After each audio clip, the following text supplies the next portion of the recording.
ดีปะลูกสบายดีปะแล้วมีใจไป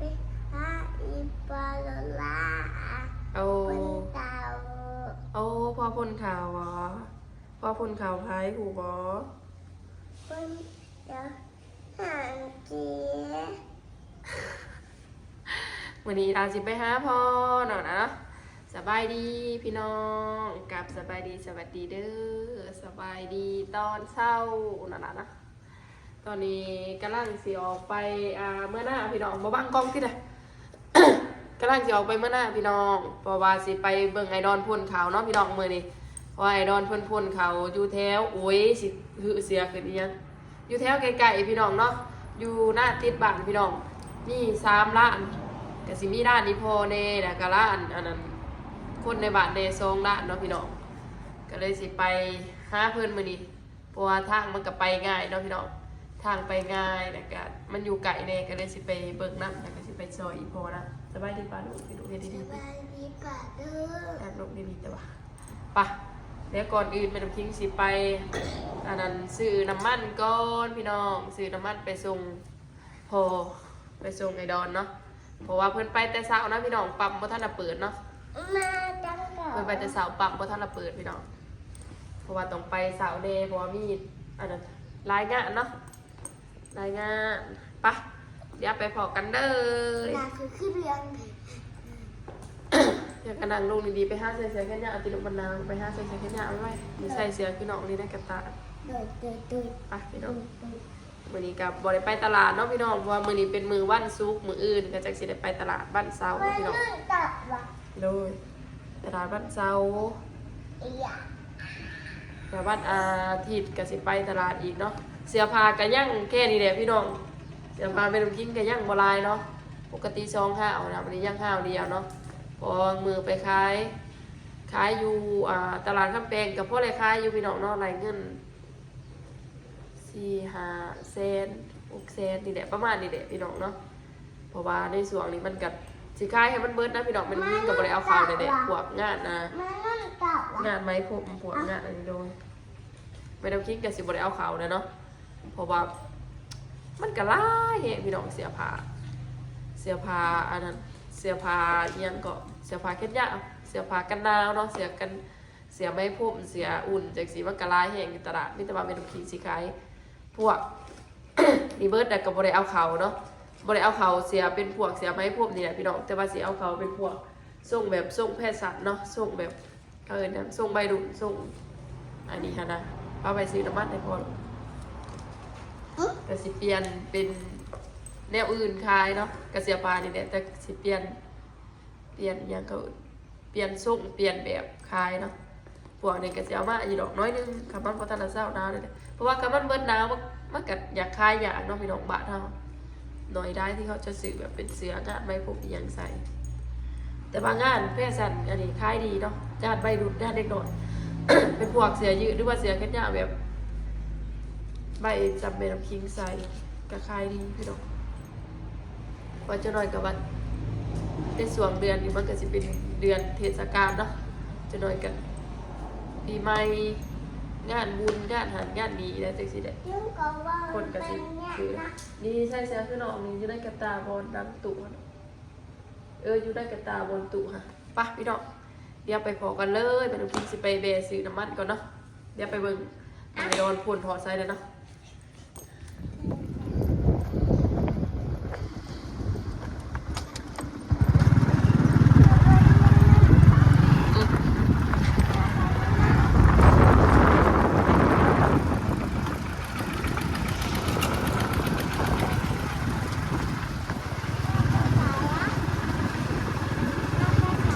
แต่เมื่อน่ะฮะพอ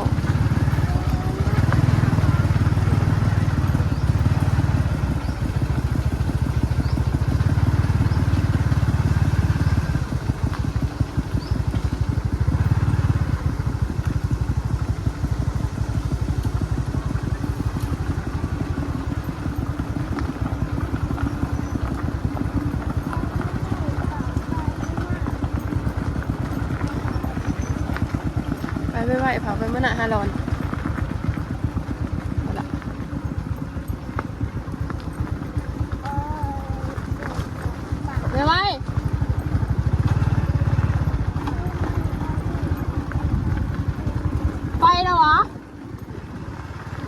นี่เขาทางในระบาด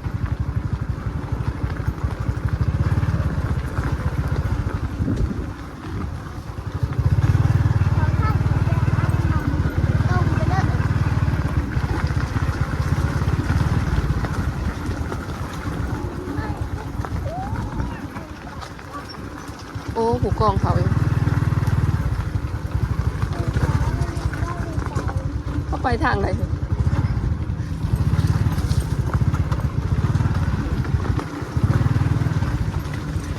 อีดาเปิดประตูรู้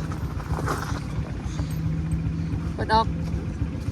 อะไรอีวะเปิดได้อีวะตุ๊ได้เปิดนี่แล้วเปิดให้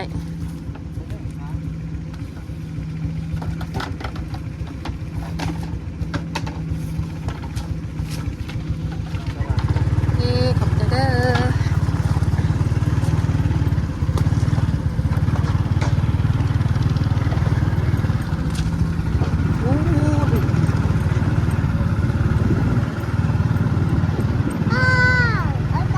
โอ้หลอดมาทางอันนี้เพื่อนไปสู้กระไรเอ้ยดื้อหมุนมาทางกันเนาะ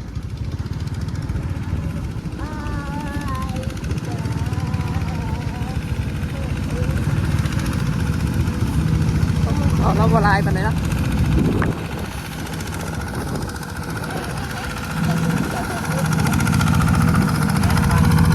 น้ำมันโมมี่พบอันนั้นพอพงเราไปซื้อพอดีแล้วก็เลยทามมาผากก็เลยผากเราไป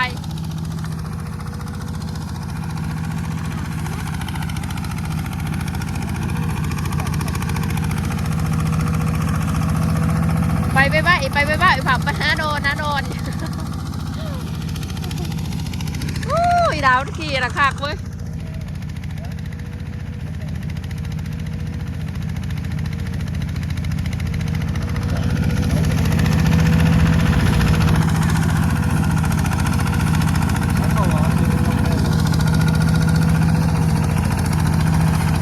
ยักนะพอได้ยินนะ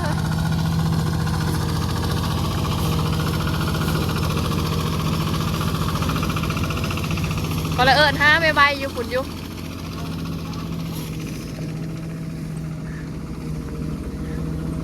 ได้จักซิปแล้วโอ้30 สอบแล้วเฮ้ยนะไว้นะ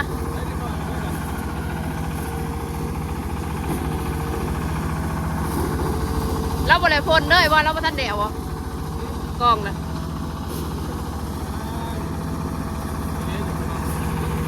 โอ้ตะเว้นตอกตาเนาะเดี๋ยวน้ำดังหมู่คนจังไรนะ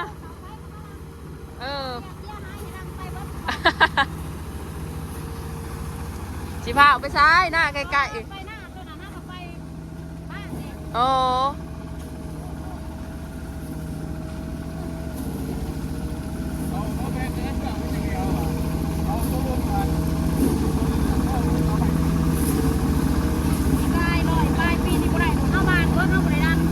ปีกายลอยป้ายหัวฮะโอ้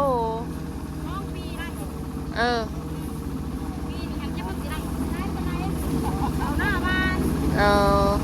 แต่ละปีดำเอาเนาะโอ้เกี่ยวเนี่ยแต่ว่าท่านละคนบ่ฮะเขาเจ้าเวิร์ดบ่ว่าท่านละคนน่ะ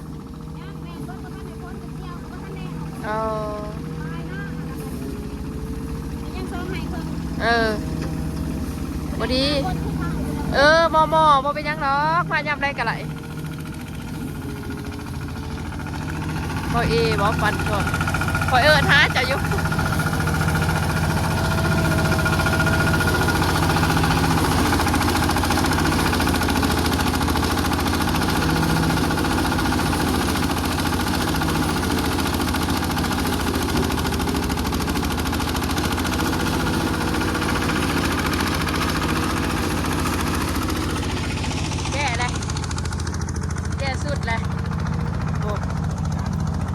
บอกว่าโทษดีค่ะฟ้าไปกัน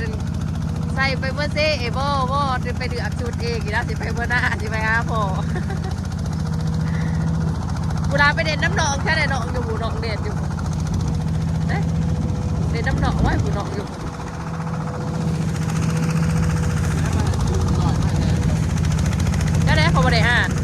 ดใส่ข่อยวะ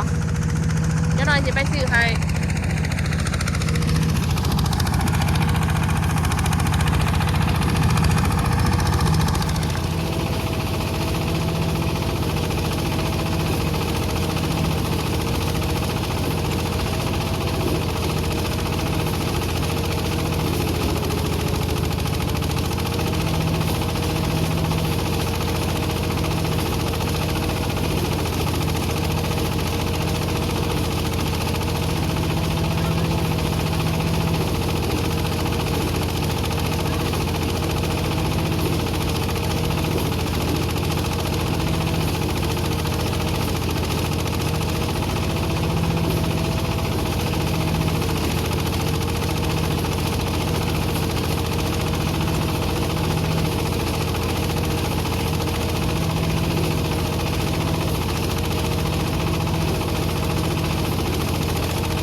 ไปอยู่อ่ะหน้าเช้าขาวหน้าเช้าขาวกับหน้าไอ้พ่อเราบางไก่พ่นในเราตอนใดฮะเราบอกวันผัดบ้านตอนไหนก็บอกเราแต่ขอบอกแล้วงานเจ้าบอกว่ามัน2-3 ล้านอื่นกับค่าตอนเช้าบอกกับว่าเราก็เลยถามว่าจะบ้านตอนไหนบอกเด้อ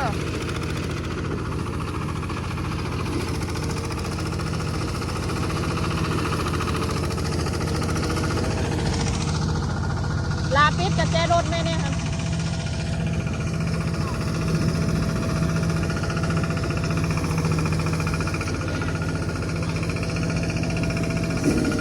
ได้70 ปลาย80ผูกประจังเนาะ6-70นะ4ได้ค่ะ4-50ได้เลยแต่ว่าดุมยูดุมมันแน่นเลยเนาะบ่โอ้พี่อยากกินนะ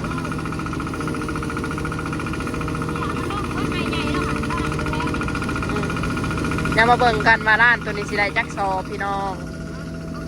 ว่าตอนนี้กำลังได้ประมาณ40สอบเนาะใช่ปะวะงามวะ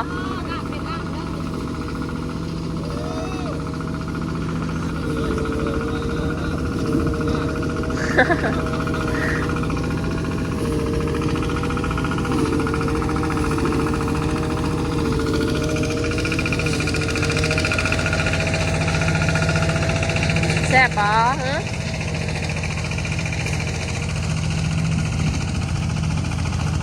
แซ่บอยู่ปะแซ่บปะแซ่บปะมาใส่แขนกามแต่ใช้เสียแขนยาวไปถิ่มไปใช่ไหมพูนสีไปเด้อเอ้ยเฮ้ยคือถิ่มไปนี่เสียแขนยาวฮะจะคือว่าใส่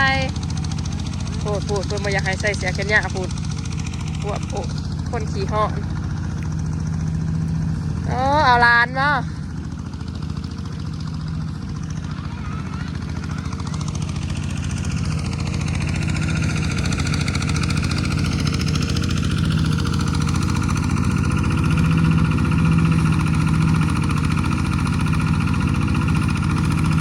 มายืนอยู่โฮมในติดูไพ่สิยืนตากแดดมันหอนนะฮัน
ดีนะมันบอลายไปไหนนะ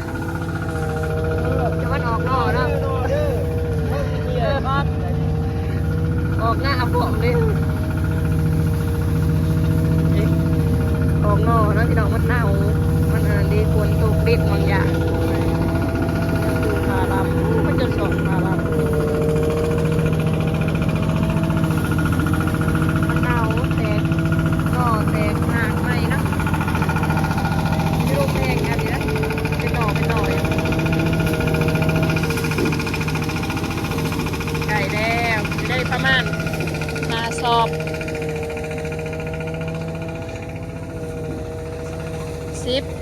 30 40 50 60โอ้60 70นะนะพอดีเนาะเพิ่นเอา100ละหาเนาะพี่น้อง70กะประมาณ3 สอบเนาะค่ะผลเพิ่นพี่น้อง100ต่อ5 สอบ70 สอบก็ประมาณ3 สอบนี่แหละประมาณ3 สอบนี่สอบ1 2 สอบ3 สอบ3 สอบ3 สอบไม่บอกกับ3 สอบครึ่ง100ละหาเนาะพี่น้อง100ต่อ5จะฟ้องหน้าได้100ฮะเรื่อยบ่ล่ะเขาหน้าตัวเองได้40 ปลายสอบเดี๋ยวประเทศหน้าตัวนั้น จะคล้องหน้าอะไร100 สอบฮะกะค่ารถพ่นเนาะ5 สอบเนาะพี่น้องแปลว่า20 สอบต่อสอบหนึ่งเนาะเพื่อนเอาแต่ละงานแต่ละเถื่อ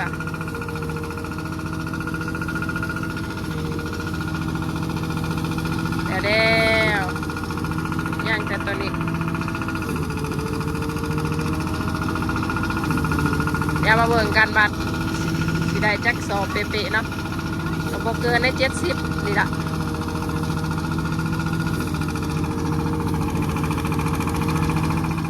เดี๋ยวพี่น้อง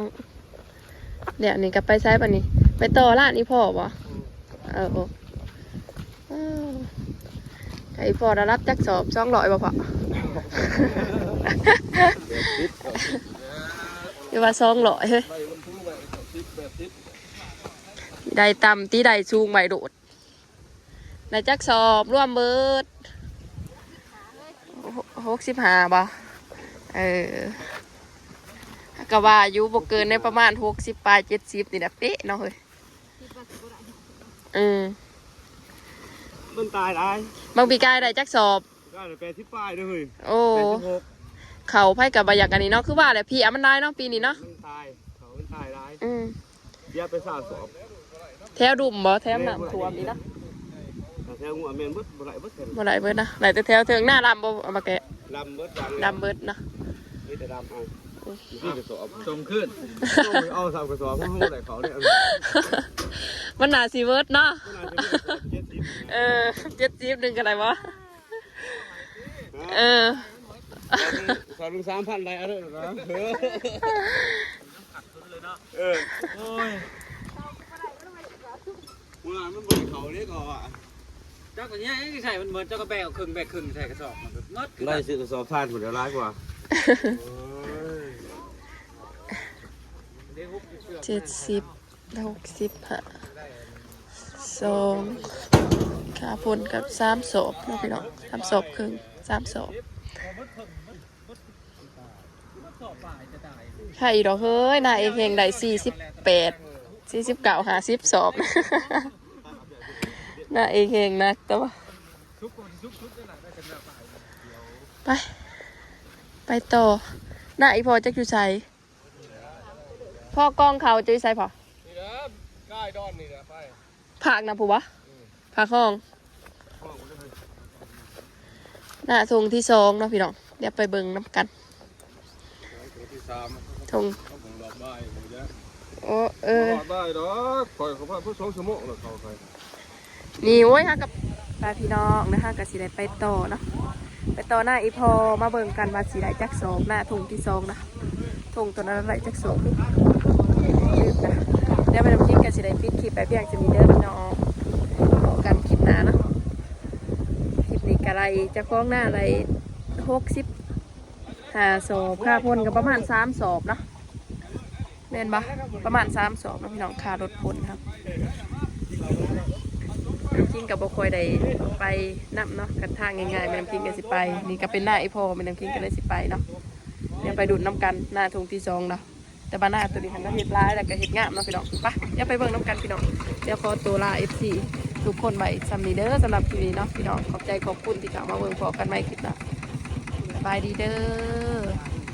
บ๊ายบายพี่น้อง